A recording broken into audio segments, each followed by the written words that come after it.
یہ لکھا ہوا قرآن دو دفتیوں کے درمیان یہ صرف اسم کی حیثیت رکھتا ہے. اسم ہے، اسم، نام. مسمى قرآن کا نام ہے مصطفیٰ صلی اللہ علیہ وسلم، محمد عربی صلی اللہ علیہ وآلہ وسلم.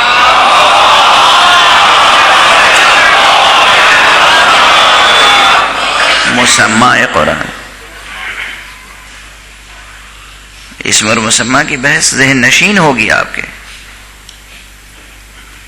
مگر چھوٹے بچوں اور نوجوانوں کے لیے یاد دلا دوں جو مثال خود میں دے چکا ہوں اس سے پہلے کراچی کے ممبر پر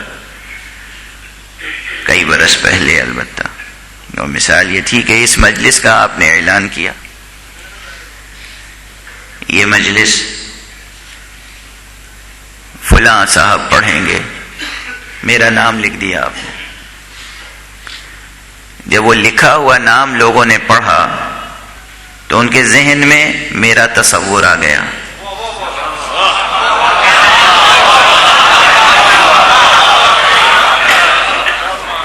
بہت سی جگہوں پر مائک سے اعلان ہوا کہ اسلام پورے کی مسجد میں مجلس عزا برپا ہوگی اور اس میں فلاں صاحب پڑھیں گے، خطاب کریں گے.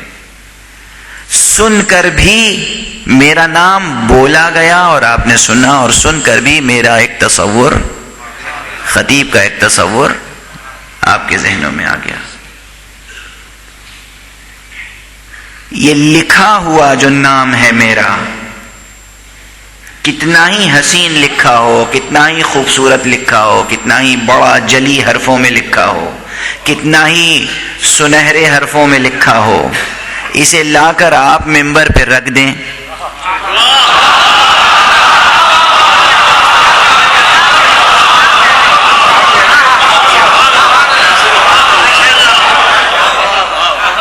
اب جب مجمع آئے کہ خطیب کہاں ہے، یہ کیا موجود ہے؟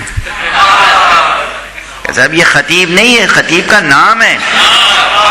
آپ کہیں نہیں، اسی سے مجلس کا حق ادا ہو جائے گا. کوئی اس بات کو باور نہیں کرے گا. وہ نام میرے ہی وجود کا اشارہ ہے، بلکہ میرے وجود کا حصہ ہے. حکمت کی ابتدائی کتابوں میں وجود کے 4 اطوار یا 4 فیزز بیان کیے گئے ہیں ایگزسٹنس کے. ایک ہے وجود کتبی، ایک ہے وجود لفظی، ایک ہے وجود ذہنی، ایک ہے وجود عینی یا وجود خارجی. وجود کتبی یعنی لکھا ہوا وجود، وجود لفظی یا ملفوظی بولا ہوا وجود، وجود ذہنی جو ذہن میں ہے، وجود عینی جو خارج میں ہے. یہ چاروں ایک ہی وجود کے 4 چہرے ہیں، 4 رخ ہیں، 4 اطوار وجود ہیں، 4 انحاء وجود ہیں. مگر جب تک صرف بولا جائے گا نام، اس کے آثار کچھ اور ہوں گے. جب تک لکھا جائے گا اس کے آثار کچھ اور ہوں گے. ذہن میں تصور ہوگا خطیب کا، پھر بھی مجلس کا حق ادا نہ ہوگا جب تک کہ خطیب کا وجود عینی و اصلی و خارجی ممبر پر نہ آ جائے. قرآن مجید اسم کی حیثیت رکھتا ہے. قرآن مجید ایک وجود ہے، کتبی لکھا ہوا وجود ہے.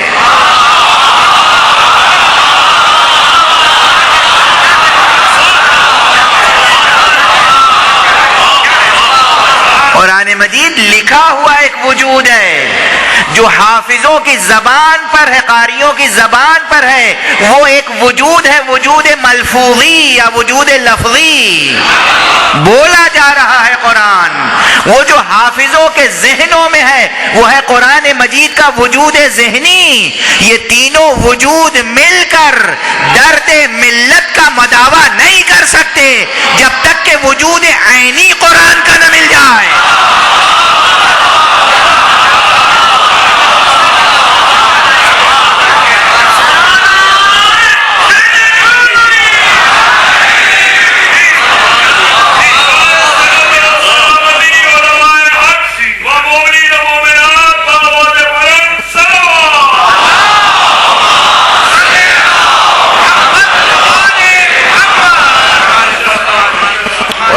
وجود عینی، وجود خارجی، وجود ناطق، ذات گرامی محمد مصطفیٰ صلی اللہ علیہ وآلہ وسلم، اور وہ تمام ہستیاں جو اس ذات گرامی سے منیت کا رشتہ رکھتی ہیں.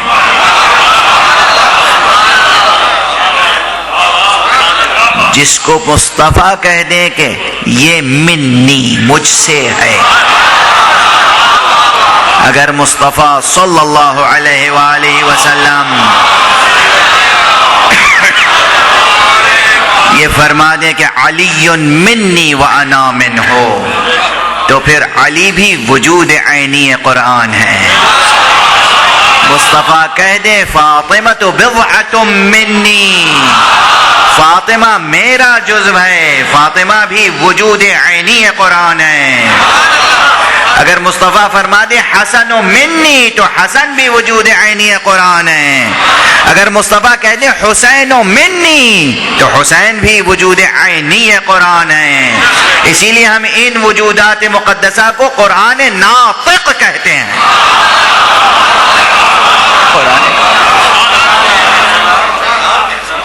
اور یہی سبب ہے کیونکہ یہ وجود قرآنی ہے، یہی وجود عینی قرآن ہے.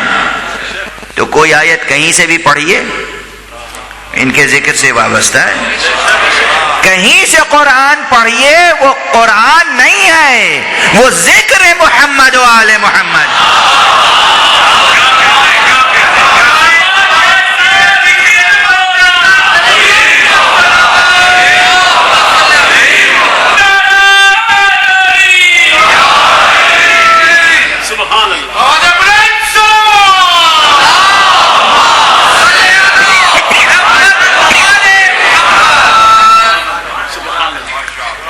مجھے افسوس ہوتا ہے کہ جب ہمارے معاشرے میں ایسے بچے ملتے ہیں، ایسے جوان ملتے ہیں، ایسے بزرگ ملتے ہیں جو قرآن نہیں پڑھ سکتے.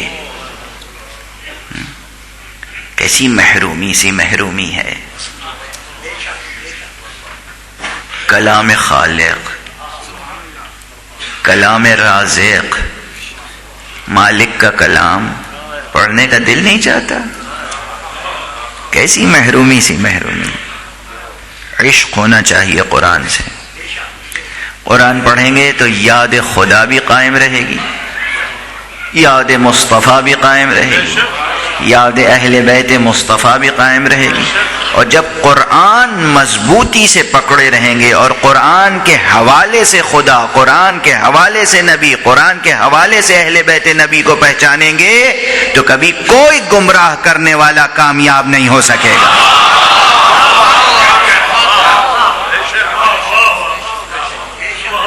ممکن نہیں ہے کہ کوئی گمراہ کرنے والا کامیاب ہو جائے. قرآن کہیں سے بھی قرآن پڑھیے. الا بذکر اللہ تطمئن القلوب، اسی آیت کو لے لیجئے. آگاہ رہو کہ صرف ذکر خدا سے دل مطمئن ہوتے ہیں. درمیان میں عرض کر دوں، چونکہ مجمع میں بہت سے حضرات ہوں گے جو ڈاکٹروں نے ان سے کہہ رکھا ہوگا کہ آپ ذرا دل کا خیال رکھیے گا. اب یہ دل کا مرض بڑھتا جا رہا ہے. شعراء تشریف فرمائیں، یہ تو کسی کا دل بیمار نہ ہو تب بھی اسے بیمار ڈال دیتے ہیں. لیکن وہ بیماری دل جس کا ذکر غزل میں ہوتا ہے، شعر میں ہوتا ہے، وہ الگ ہے. وہ بڑی اچھی بیماری ہے، بری بیماری نہیں ہے.